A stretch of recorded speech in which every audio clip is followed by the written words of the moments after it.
بسم اللہ الرحمن الرحیم حامدن و مسلین این اے خان ریسرچ سوسائٹی سے حاضر خدمت ہے آپ کا بھائی مفتی نذیر احمد خان۔ پچھلے ویڈیو میں بھی میں نے عرض کیا تھا کہ مسلک کی پابندی اگرچہ مسلک انتظامی ضرورت ہے، لیکن اس کی پابندی ایسی ضروری ہے جس طرح آئین اور قانون کی پابندی۔ آئین اور قانون کی پابندی ہم ریاست کی انتظامی ضرورت کی وجہ سے کرتے ہیں، اسی طرح مسلک کی پابندی بھی اگرچہ ہماری شرعی ضرورت نہیں لیکن انتظامی ضرورت ضرور ہے۔ جو مسلک بیزار ذہن جن کا تیار ہوتا ہے، جن کا ذہن یہ ہوتا ہے کہ ہم دین کو ڈائریکٹ قرآن سے سمجھیں گے، دین کو ڈائریکٹ احادیث سے، خاص طور سے خواب بخاری اور مسلم سے سمجھیں گے، ایسے جو لوگ ہیں یہ پھر امت کے لیے فتنے کا باعث بنتے ہیں۔ میں ایک واقعہ عرض کر دوں، بہت سالوں پہلے استور کا علاقہ، اس میں ایک آغا خانی چرواہا تھا۔ وہاں کے چند مجاہدین نے اس چرواہے کو اغوا کیا اور اس کی بکریاں چھینی اور اس کو بھی لے کے غلام بنا کے چلے گئے، اور دلیل یہی تھی کہ جی قرآن کریم میں جہاد کا حکم ہے، غیر مسلموں کو مارنے کا حکم ہے، اور ہم ریاست کی اجازت کے پابند نہیں ہیں، اور غیر مسلم سے لوٹا ہوا مال وہ ہمارے لیے حلال ہے، اور غیر مسلم جو ہے وہ اس کو ہم غلام بھی بنا سکتے ہیں۔ اور کوئی حدیث بتا دیں، ایسی کوئی حدیث کہ جو یہ ضروری قرار دے کہ جی ریاست کی اجازت کے بغیر ہم جہاد نہیں کر سکتے ہیں، تو آپ کوئی حدیث لے آؤ، کوئی قرآن کی آیت لے آؤ۔ تو قرآن کی تو کوئی آیت نہیں ہے۔ یہ ولایت والی ریاست کی اجازت کے بغیر جہاد جائز نہیں، یہ تو ائمہ کرام نے انتظامی ضرورت کی وجہ سے ولایت والی کو جہاد اور حدود کے نفاذ کے لیے شرط قرار دیا۔ باقی اگر احادیث میں ہو جائے تو ان کی دلیل بخاری شریف کی ایک روایت تھی کہ جی بخاری شریف کی روایت میں ہے کہ انفرادی طور پر بندہ جہادی جماعت بنا سکتا ہے اور خود سے اجازت کے ریاست کی اجازت کی اس کے لیے ضرورت نہیں ہے۔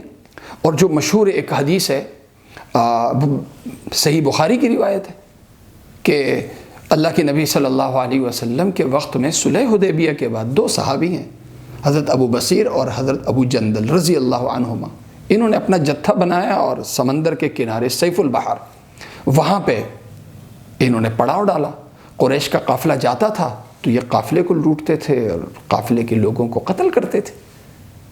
اللہ کے نبی صلی اللہ علیہ وسلم نے ان کے اس عمل پہ رد نہیں فرمایا، اس مال غنیمت کو لوٹ یا کمال نہیں کہا، اسے ڈکیتی نہیں کہا، اسے دہشت گردی نہیں کہا۔ تو صحابہ نے کیا، اللہ کے نبی صلی اللہ علیہ وسلم کی خاموشی اس پر یہ اس بات کی دلیل ہے کہ ہم اپنے ملک میں غیر مسلموں کو ہم قتل بھی کر سکتے ہیں، ان کا مال لوٹ بھی سکتے ہیں، جیسے انہوں نے کیا۔ اب یہ جو ذہن ہے آج کل، یہی ذہن پروان چڑھ رہا ہے۔ ٹی ٹی پی، داعش اس وقت ریاست کے لیے، امت مسلمہ کے لیے ایک تھریٹ بنے ہوئے ہیں۔ یہ کیوں بنے ہوئے ہیں؟ یہ ذہن تیار کہاں سے ہوا؟ یہ ذہن تیار ہوا مسلک بیزاری کے نتیجے میں کہ ہم دین کے پابند ہیں، مسلک کے پابند نہیں ہیں۔ تو جب آپ اپنے آپ کو دین کا پابند سمجھتے ہو، مسلک کا پابند نہیں سمجھتے ہو، تو اس کا مطلب ہے کہ ہم ڈائریکٹ قرآن سے اور سیاہ ستہ سے، خاص طور سے بخاری مسلم سے ہمیں جو بھی حدیث ملے گی، اب اس حدیث کی بنیاد پہ ہم اپنے طور پر دین پر عمل کریں گے۔ تو یہ جو ذہن ہے نا، یہ بڑا خطرناک ہے۔ اسی ذہن کے نتیجے میں یہ جو ذہن ہے، مسلک بیزاری والا ذہن، اس کے نتیجے میں پھر جہاد کیا بن جائے گا؟ جہاد دہشت گردی بن جائے گا، جہاد قتل و غارت گری کا دوسرا نام بن جائے گا، جہاد پھر دوسروں کے جو ذمہ حضرات ہیں ان کے مال کے لوٹنے کا نام بن جائے گا۔ تو اس لیے دین کے سمجھنے کے لیے مسلک ضروری ہے۔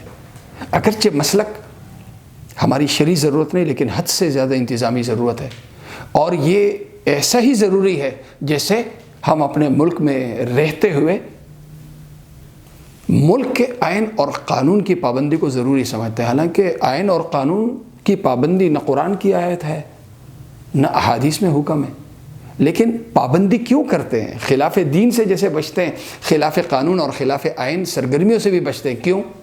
اس لیے کہ ہماری انتظامی ضرورت ہے. پابندی نہیں کریں گے تو ریاست بد نظمی کا شکار ہوگی، ریاست افراتفری کا شکار ہوگی. حالانکہ آئین اور قانون کے بنانے والے علم کے پہاڑ نہیں ہیں، عددی اکثریت کی بنیاد پہ سلیکٹ ہوتے ہیں، ممبر بنتے ہیں اور عددی اکثریت کی بنیاد پہ قانون سازی ہوتی ہے. لیکن وہاں یہ منطق ہم نہیں چلاتے، وہاں ہمارے سامنے ریاست کی انتظامی ضرورت ہوتی ہے. اسی لیے اسی طرح دین پر عمل مسلک کی پابندی ہی کے ساتھ ہو تو دین پر عمل صحیح ہوگا، ایک صالح فرد اور صالح معاشرہ وجود میں آئے گا، صالح نظام چلے گا. ورنہ اگر اس سے ہٹ کے ہو، مسلک کی پابندی کے بغیر دین پر عمل ہوگا تو پھر یہ دین پھر بدنظمی کا شکار ہو جائے گا. اللہ تعالیٰ مجھے اور آپ سب کو عمل کرنے کی توفیق عطا فرمائے.